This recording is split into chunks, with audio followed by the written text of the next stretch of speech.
aka dedi, qizlarga ko'p qarab qo'yapman ko'chada, dedi. Qaramang, pastga qarang.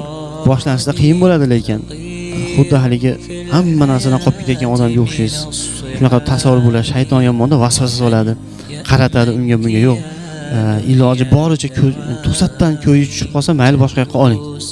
Chunki Payg'ambar sollallohu alayhi vasallam birinchi qaraganing sani foydangga, ikkinchi qaraganing sani zararingga degan.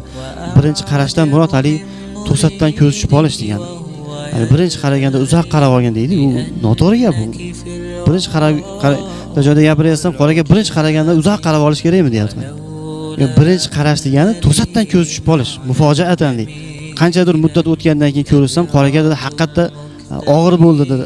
Qiyin bo'ldi nomahramlardan ko'zim tiyish, lekin keyin shunga o'rgandi dedi. Tanam o'rgandi, ko'zim o'rgandi. Keyin shu bitta nomahram oldimdan chiqib qolsa, ko'zimni boshqa yoqqa olsam maza qiladigan bo'lib qoldim deyapman. Qarang.